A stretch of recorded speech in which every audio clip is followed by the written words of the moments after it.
It's track reviews. Hi everybody, Anthony Fantano here, internet's busiest music nerd. Hope you're well, and it is time for a track review. Going to be taking on two brand new songs that have been released by none other than Mr. Justin Vernon himself, Bon Iver.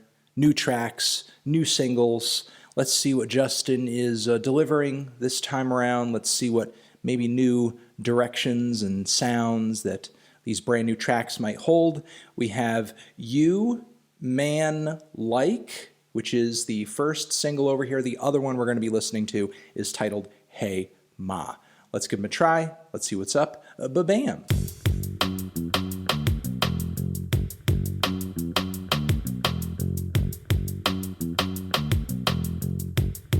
That was okay. I thought it was okay. Things that I admired or enjoyed about the track were the very subtle jabs of social commentary coming through in the lyrics here and there. And I thought the vocal melody wasn't really all that bad, but some of the vocal harmonies and Justin Vernon singing in the lower end of his register, I thought came off maybe just a little messy and, I don't know, just a little haphazard. The pianos in the background occasionally were pretty solid, but toward the beginning, toward the end, there were some, I don't know, it seemed like some notes that were fumbled or just played somewhat awkwardly. I wasn't blown away by the piano performance on this track. And outside of that, there's not a whole lot to this song. It's pretty short. The structure's pretty basic. The instrumentation is pretty much just a variety of vocal harmonies and this lone piano with some, subtle swells hanging in the background just to add a bit more color, but not anything that's really kind of dictating the composition or the pacing of the song or anything like that. Yeah, I just thought it was all right. Maybe this track could be okay for a short transitional moment on a record, but let's give a try to Hey Ma and see if that presents anything else that's maybe a bit more exciting. Interesting cover choice here. Yes, you need to be there to plant a garden. Okay, well, that's sweet. That's heartwarming. Hey Ma, 3 minutes and 36 seconds, already longer than the last track. Let's give it a shot and see what Justin has delivered on this one.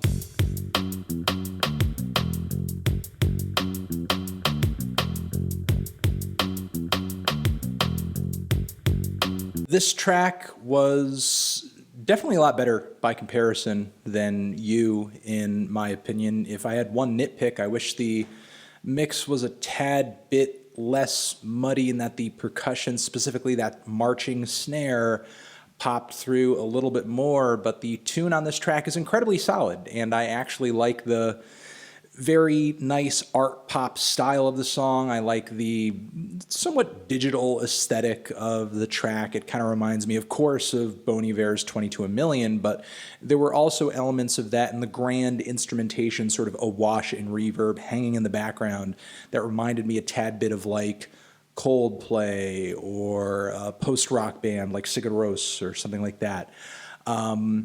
It was very grand. It was very pretty. Justin Vernon's vocals were a lot more authoritative and convincing on this track. Loved it when he reached into his upper register and was just delivering a bit more volume.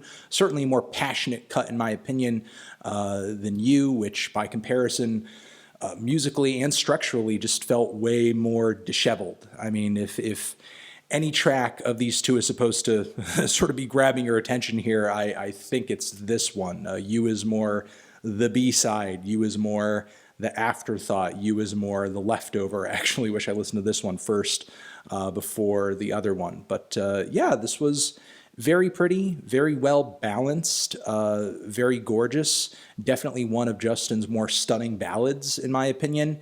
Not trying too hard to seem weird or experimental like so many of the tracks on 22 a Million that didn't pan out. Just seemed like a really grand, genuine, gorgeous art pop tune that can go toe-to-toe with any number of incredibly good tracks off of the self-titled Bon Iver record. But even though I do have, again, that slight nitpick about the mix on this one, the sound of the instrumentation is certainly better than a lot of the instrumentation on that record. So I definitely give it to Justin on this one. The song, the instrumentation, again, art pop direction that he's taking it on this one, I think all panned out pretty great. Ending fizzled out a little bit, but if this track is destined to be in the middle of some other record, who knows if this is going to segue into something else or lead into something else. I can say as is, though, even with that ending, even with that snare being as buried as it is, I think this track is great. I think it's solid. Definitely one of the better tracks I've heard this week. So I think I'm going to leave it at that. That has been my opinion. That has been my review on these two tracks. Let me know what you think of them down in the comments. Do you love them, hate them, why? What do you think I should review next? And hit the link also to subscribe to the channel. We will see you guys in the next video. Anthony Fantano, hey ma, you, bon hiver, forever.